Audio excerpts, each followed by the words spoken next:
There was a question earlier from Waleed. He wants to know our thoughts on Lacazette. Okay, Jay? I mean, I was very high on him after pre-season because he had a decent pre-season, but it seems quite clear that unless Aubameyang keeps performing the way he is, that Aubameyang is the favoured option. If they're both playing, then Aubameyang does get moved out wide, but then Welbeck has suddenly turned up. I thought Welbeck would be a non-issue all season, and he got some game time. So for me, Lacazette isn't really someone that I would take a risk on. I'm definitely waiting for him to get a chance and hopefully perform so I could bring him in because he is at a decent price. But right now, to be honest, the whole Arsenal side isn't anyone there that I'm looking at, because I think defensively, while their defence did get returns, I didn't like how advanced the fullbacks were getting and didn't seem to be prepared or used to the role enough to get back and also do their defensive duties. And Mkhitaryan against West Ham seemed to get the assist before the assist, and then Aubameyang just can't seem to get the ball in the back of the net for the first 3 game weeks. So right now, no one really is standing out. If I was going to look at the fixtures, I'd probably go towards Chelsea for a Chelsea option than I would go to Arsenal. Sorry, Arsenal fans. Yeah, the Mkhitaryan blows very hot and cold for me. If you know you've got somebody a bit more kind of consistent at the moment for that price, I'd probably go there until you know Mkhitaryan is returning consistently. But if it's a punt, then stick there. That wasn't the question, it was Lacazette. So yeah, for me, avoid. I would just avoid Arsenal at the moment. Just avoid. I don't mean that as a bitter Arsenal fan. It's just when I watch us, there aren't many assets I can see that I could say to you confidently, get that player. He's promising, except maybe Guendouzi, but even he got subbed at like 55 minutes in the last match. So I was like, no, there goes my 4.5 option. But yeah, exactly. It's just Lacazette. I think it's too much money and too much risk, personally. Yeah. Earlier, I mentioned about when we were talking about the premium strikers and the budget strikers, and I actually said about the mid price, the sort of 9 million mark, and I mentioned Firmino and Vardy. And to be fair, I did forget Lacazette and even Morata at that price. They're the kind of in-betweeners, aren't they, at that range? But yeah, even they haven't given us enough to select them, really, you know. So here's a question for you guys. Assuming this guy has got 9.5 million to spend on a striker, maybe that's why he's considering Lacazette. Would you go for Morata given these nice fixtures coming up? I don't think I would, if I'm honest. I think just go cheaper and keep the money for something else. Just at the minute, I think that, I mean, he could easily score a couple in the next match, but he hasn't really given us anything to say that he's going to do that much yet. That's the issue with both, isn't it? They haven't given us they all seem a bit like a long shot, don't they? Much of a long shot. What do you think, Kurt? As someone who has Morata in his draft team, he's an interesting option. He is very sort of, yes, I'd say FPL wise. How that's going.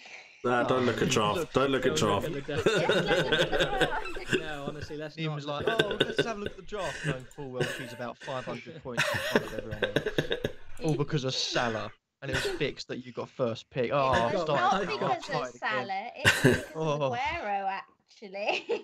I've got the Vardy red card and the Kevin De Bruyne injury in my team, so Aubameyang as well. He's hasn't delivered, so yeah. But Morata is we can have a look at that before the end of the stream. I think it'd be fun. I'd have looked at mine. I'm quite surprised at mine, but Morata, given the chance, I think he can score. I mean, he looked very good against Arsenal, arguably the toughest fixture of Chelsea's season so far. He scored a goal a couple of times where Cech made some good saves to stop him. I haven't seen much of Chelsea's other games, but you don't really see much of him in those games. That's the worrying thing. It's like, whereas you look at Aguero not scoring this week, He hit the post. He had a good chance saved. He's always in the thick of the action. You think Aubameyang is in the thick of the action. All other premium strikers, you think Firmino got the assist this week, and he's always in the thick of the action. Morata, whenever Chelsea's attacks come forward and you think that's a good chance or that's a goal, he never seems to be there. You never seem to see him on the ball. You never hear his name in commentary. That's at the moment where I fear with Chelsea, Morata, that he just needs to be getting on the ball a bit more. A couple more, I haven't watched Newcastle game back yet. Maybe he had a lot of shots, but he just needs to be in the thick of it a bit more, getting himself involved, and potentially then he could be a bit more of an option. But for now, I did like him at the start, but I don't see him as too much of an option at the moment. But Welbeck's goal at the end of the week, Welbeck's goal where he took on the entire team and scored from about 500 yards out, phenomenal goal. No, Morata's, I think your best bet is to probably go cheaper, save the money. Even if you've got 9.5 in the bank, you go for someone like Zaha, you've got, or let's say Mitrovic, you've got 2.5, 3 million in the bank potentially. That, let's say you've got a midfielder like Sigurdsson, you want to upgrade in the next week, you can upgrade him for someone like Hazard. So it comes around. I think there's no point always spending to your absolute maximum. You can keep that money because then you can reinvest it elsewhere without taking a hit. So your options are varied, I think. Jay, would you like to add anything? I mean, for me, just both Arsenal and Chelsea are kind of, they're new projects, new managers coming in. So to take a player from a new project where the players have to get used to a formation, a new tactic, I'm only going to take the players that I'm watching and thinking they're going to score points. And for me at the moment, it's only Hazard and Alonso. There's no one I'm confident in the Arsenal side. And things could change. Players may not suit the system. They're being given a chance to play. They may get taken out because they're not doing what the manager expects them to do.